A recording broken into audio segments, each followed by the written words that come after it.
위로하심이라는 말씀 가지고 은혜 나누기를 원합니다. 1절을 다시 보시면 하나님의 뜻으로 말미암아 그리스도 예수의 사도된 바울과 형제 디모데는 고린도에 있는 하나님의 교회라고 말합니다. 고린도에 있는 하나님의 교회입니다. 고린도서를 함께 나누기에 앞서 어떻게 사도 바울이 고린도에 가서 복음을 전하게 되었는지, 그리고 하나님의 교회가 어떻게 세워지게 되었는지를 잠시 나누기를 원합니다. 사도 바울은 목회를요, 한 곳에서 한 사람이 아니었습니다. 정착하지 않고 이곳저곳 순회하면서 복음을 전하러 다녔습니다. 복음을 전할 사람은 부족했나 봅니다. 그래서 전할 곳이 많기 때문에 이곳도 가고 저곳도 갔습니다. 그러다가 사도행전 17장에 보게 되면 바울이 2차 선교 중에 아덴이라는 곳에 도착하게 됩니다. 보통 사도 바울은 선교 여행 중 동역자들과 함께 선교를 했는데요. 누가나 디모데, 바나바. 그런데 아덴에 갈 때는 동역자가 한 명도 없었고 사도 바울 혼자 그곳에 가게 되었습니다.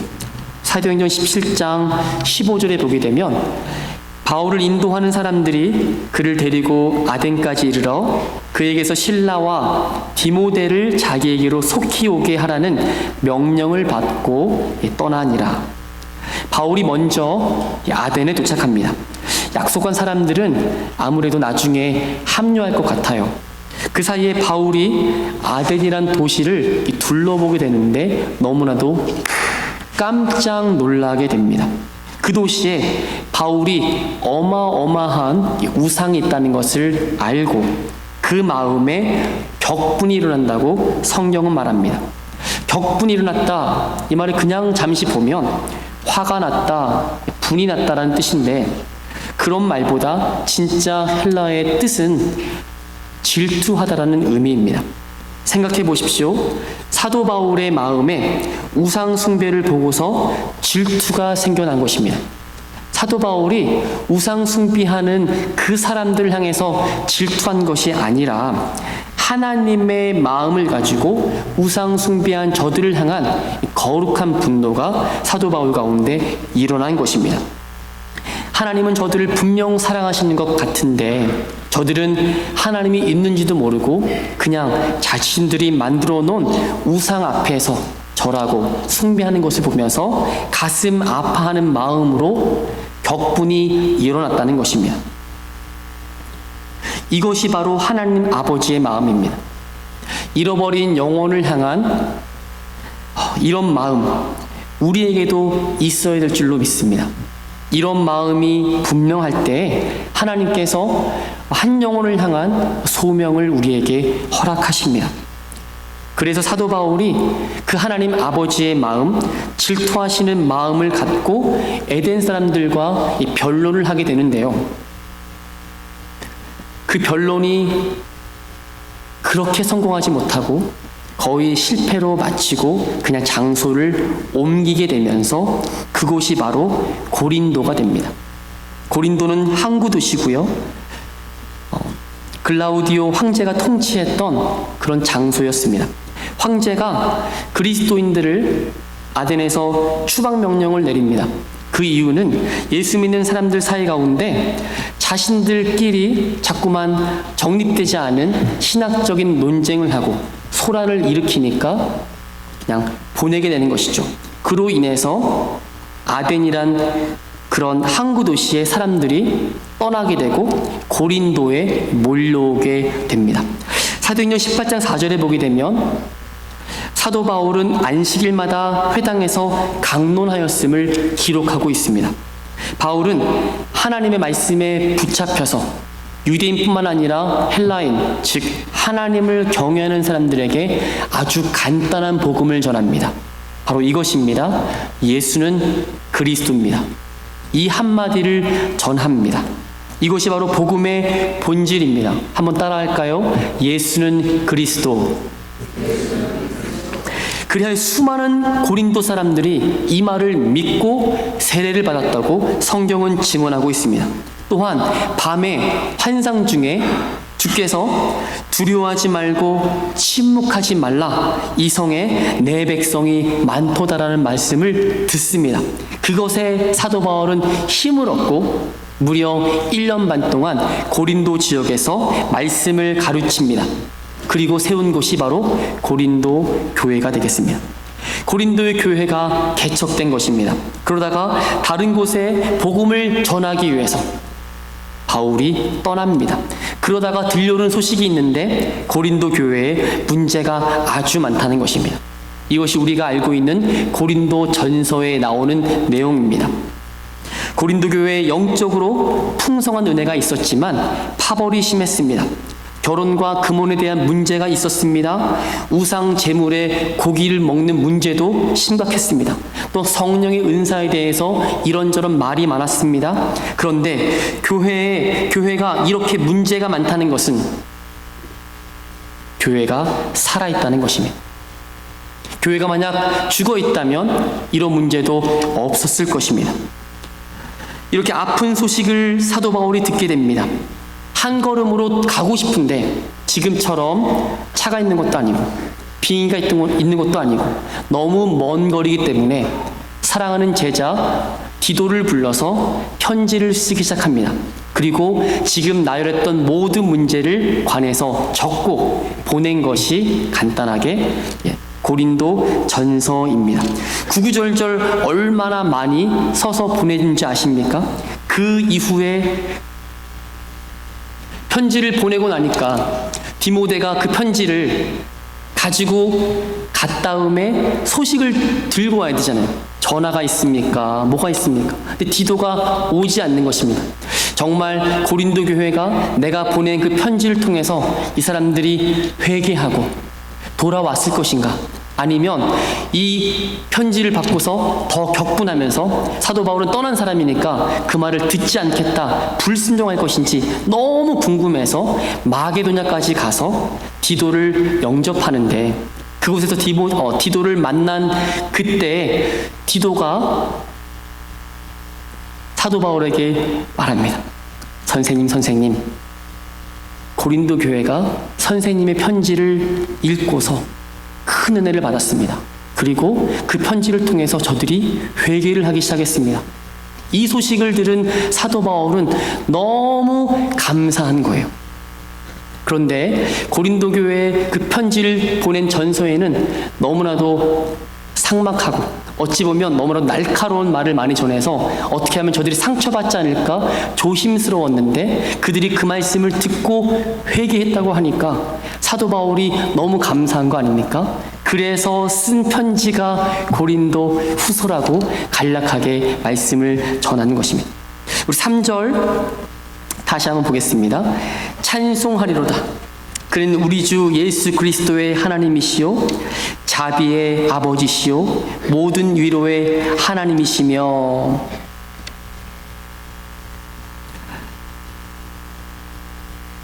사도 바울이 하나님이 어떤 분이신지에 대해서 설명하기 시작하는데, 그분은 예수 그리스도가 하나님이 되시고 자비의 아버지가 되시며 그리고 모든 위로의 하나님이신 것을 먼저 증거하면서 4절에 우리의 모든 환난 중에서 우리를 위로하사 우리로 하여금 하나님께 받는 위로로서 모든 환난 중에 있는 자들을 능히 위로하게 하신다라고 말합니다. 여러분, 3절과 7절 사이에 위로라는 단어가 몇 번 나오는지 아십니까? 제가 세봤지 않습니까? 세봤더니 무려 11번이 나옵니다. 여러분, 보통 좋은 글은 같은 단어를 반복하면 좋은 글이 아니잖아요. 그런데 사도 바울은 말보다 글에 능한 사람입니다. 그런데 이곳에 위로라는 단어를 이렇게 많이 쓴 것을 보면 사도 바울이 강조하는 점이 여기 있다는 거예요. 위로라는 단어를 통해서 하나님의 마음을 담아서 바울이 편지를 쓰는 것입니다. 편지를 읽기만 해도 하나님의 은혜가 임하기 위해서 그 사도 바울이 위로라는 단어를 계속적으로 남긴 것이에요. 혹시 우리 가운데 개인적으로나 아니면 가족, 내가 알고 있는 그 그룹 가운데 환난 아니면 고통 중에 계신 분이 계십니까? 우리에게 그 환난을 허락하시되 감당할 만한 것을 주시고 또한 피할 길을 주시사 그리고 인내하게 하시며 마침내 위로하게 하시는 그 하나님을 찬송할 수 있기를 간절히 바랍니다. 환난이 누구에게나 즐거운 일은 아닙니다. 그러나 그 환난이 나로 하여금 주님을 더욱더 의지하게 하는 밑거름이 된다는 사실에는 어느 누구도 부인할 수가 없을 것입니다. 베드로전서 1장 6절로 7절 말씀에 보게 되면 그러므로 너희가 이제 여러 가지 시험으로 말미암아 잠깐 근심하게 되지 않을 수 없으나 오히려 크게 기뻐하는도다. 너희 믿음의 확실함은 불로 연단하여도 없어질 금보다 귀하여 예수 그리스도께서 나타나실 때에 칭찬과 영광과 존귀를 얻게 할 것이니라. 아멘입니다. 예수를 믿는다고 해서 이러한 시험이 피해가지 않는다는 것입니다. 그리고 어떠한 그런 믿음이 부유한 사람이라도 잠깐 근심할 수 있다는 것입니다. 우리가 잠깐 근심할 수 있다는 것은 내가 왜 이런 시험을 받는가? 하나님 보시기에 내가 무슨 잘못을 한 것인지 확인하는 근심입니다. 또한 주님은 내게 어떤 것을 깨닫게 하시려고 이러한 시험을 허락하셨는가 기도할 재료가 되는 것입니다. 그러니까 어떠한 시험이 찾아와도 기쁨으로 받을 수가 있는 것입니다. 시험 중 어떤 것 하나도 하나님께서 사랑하셨기에 허락하셨다는 것을 절대 잊으셔서는 안 된다는 것입니다. 저는 이렇게 생각합니다. 하나님은 시험이라는 그 이름의 뒷면에 내가 너 사랑한다 라는 그 포스트잇을 딱 붙여놓고 안 보이지만 그렇게 시험을 주시는 것 같아요. 잠깐 근심하는 짧은 시간에 이것을 놓치시면 안 됩니다. 하나님 날 정말 사랑하시기 때문에 내가 이런 것을 당하는 것이지 라는 것을 잊지 않으시기 바랍니다. 문제보다 크신 하나님은 살아계시기 때문에 실상 문제만 풀면 된다는 식의 신앙생활은요, 지양하셔야 됩니다. 문제에 집중하기보다는 하나님께 우리의 시선이 고정돼야 합니다. 문제를 허락하신 그 하나님의 뜻을 그래야 정확하게 파악할 수 있기 때문입니다. 그러므로 우리의 믿음을 불같이 시험하시고 또한 단련하셔서 주님 다시 오실 때 영광과 존귀와 그리고 칭찬을 얻게 하시는 줄로 믿습니다. 뿐만 아니라 하나님은 우리에게 환난을 허락하시되 반드시 그 환난 다음에 위로를 주신다고 사도 바울은 말하고 있습니다. 다시 한번 4절을 보겠습니다. 우리의 모든 환난 중에서 우리를 위로하사 우리로 하여금 하나님께 받는 위로로서 모든 환난 중에 있는 자들을 능히 위로하게 하시는 이시로다. 그래서 하나님은 위로하시는 하나님이라고 우리가 감히 말할 수가 있는 겁니다. 하나님의 자녀가 또한 성도가 환난 중에 어려움에 처해 있을 때 그 속에서 우리가 스스로 만들어낸 어떤 위로 아니면 다른 사람과 대화할 때 얻을 수 있는 위로가 아니라는 것이에요. 하나님으로부터 오는 신령한 위로가 있다라는 것입니다. 우리는 하나님을 아버지라 부릅니다. 우리는 하나님의 자녀입니다. 그분은 우리의 속사정을 누구보다도 잘 아십니다. 무뚝뚝한 아버지는 나의 마음을 잘 몰라요. 그리고 그 아버지께 내가 무슨 말하기가 어렵습니다. 그러나 하나님은 좋으신 아버지십니다. 진정으로 우리를 위로하기 원하시고 우리가 어떤 시험을 당하고 있는지를 이미 아시는데 그 시험을 낱낱이 고할 때에 주께서 우리에게 놀라운 은혜를 주시는 줄로 믿습니다. 어디를 가도 하나님의 위로를 받지 못한다면 그 사람은 평생 쓴뿌리와 아픈 마음을 가지고 안 아픈 척 하면서 살아가게 될지도 모릅니다. 그러나 성도는 달라야 합니다. 환난 중에, 고난 중에, 그래서 하나님 아버지께 무릎을 꿇고 우리 마음을 쏟아내며 펑펑 울면서 하나님께 간절히 기도할 때 하나님께서 우리에게 그런 하늘의 위로를 허락해 주시는 줄로 믿습니다. 이것을 경험한 사람만이 그것이 은혜인 줄 안다는 것이요.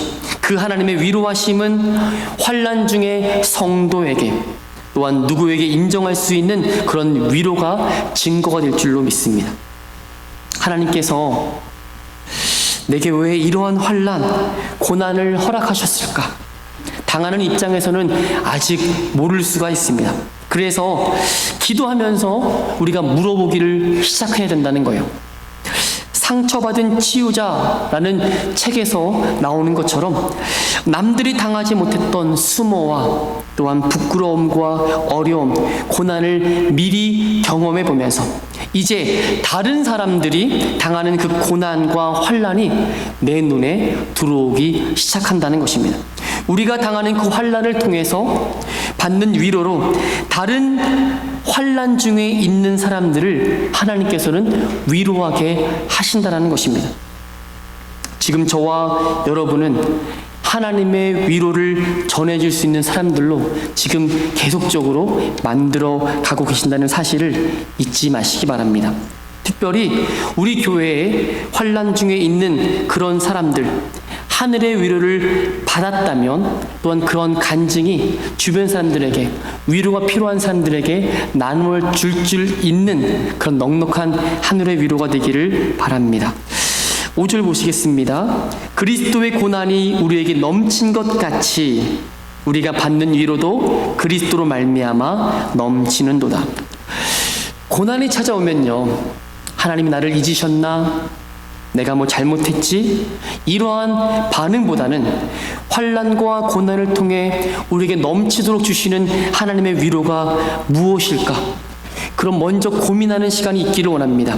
그래서 그 하나님의 위로가 환난과 고난을 덮어서 하나님의 위로가 환난과 고난을 이겼다라고 하는 그런 고백이 저 여러분 가운데 있기를 바랍니다. 우리에게 고난이 넘치면, 다시 한번, 우리에게 고난이 넘치면 위로가 넘친다고 말합니다. 솔직히 말해서요, 이거 정말 그렇다라고 인정하기가 어렵습니다. 그런데 그 고난 가운데 하나님의 위로하심을 한 번이라도 맛본 사람이라면 이러한 고백에 아멘 하신다는 겁니다. 그 위로는 그리스도로 말미암은 위로인 줄로 믿습니다. 이 역설을 정말 부디 이해하시기 바랍니다.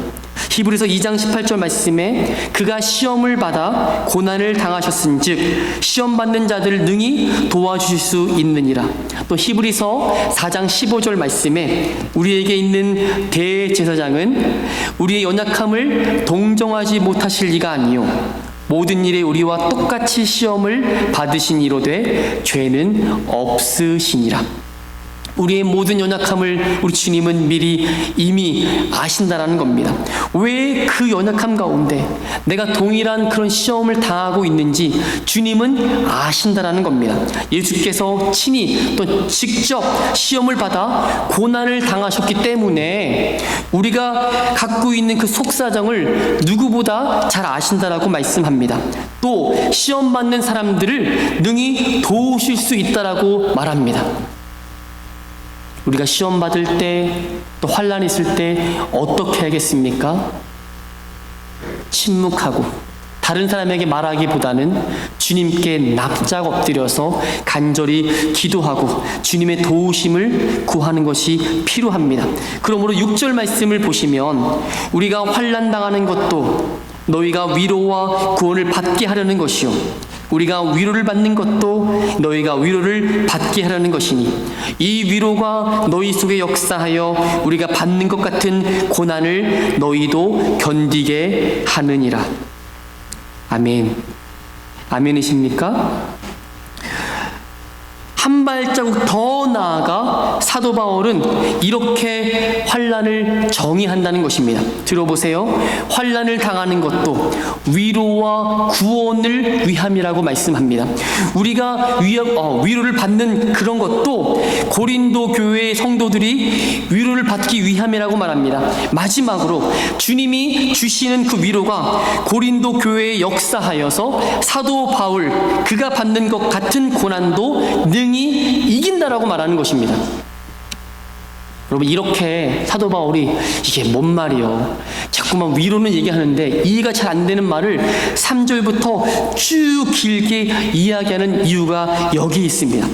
고린도 교회가 당하는 그 환난과 고난은 주님이 사도 바울에게 주시는 위로로 인해서 그 위로를 옆에서 경험한 고린도 교회가 능히 고난도 견딜 수 있게 한다는 것이에요. 3절 말씀 처음에 뭐라고 말합니까? 찬송하자라고 얘기합니다. 환난 중에, 고난 중에 있는 성도들을 향해서 위로를 말하기 전에 먼저 찬송하라고 말합니다. 왜 그렇습니까? 7절 말씀에 너희를 위한 우리의 소망이 견고함은 너희가 고난에 참여하는 자가 된 것 같이 위로해도 그러할 줄을 알미라. 고난 중에 있는 고린도 교회가 사도 바울과 같이 고난에 동참한 것뿐만 아니라 하나님의 위로에 동참함을 미리 알고 있었다는 것입니다.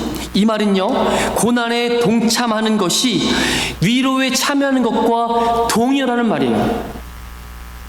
다시 한번요. 하나님의 위로를 경험하기 원하십니까?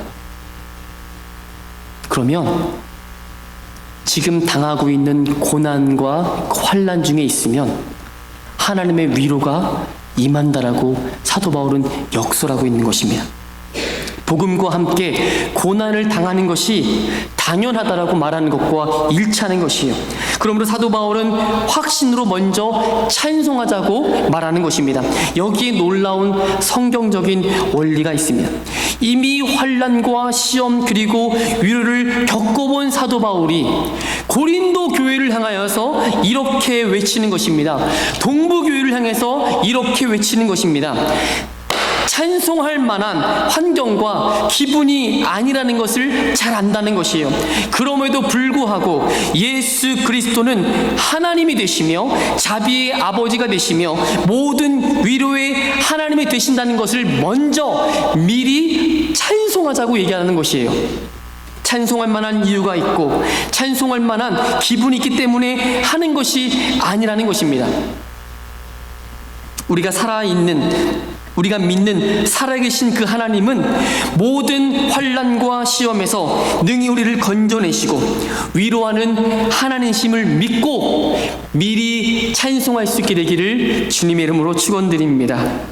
그러므로 성도가 환난 중에 있는 것은 그 환난을 통해서 하나님의 위로를 경험한다는 것입니다.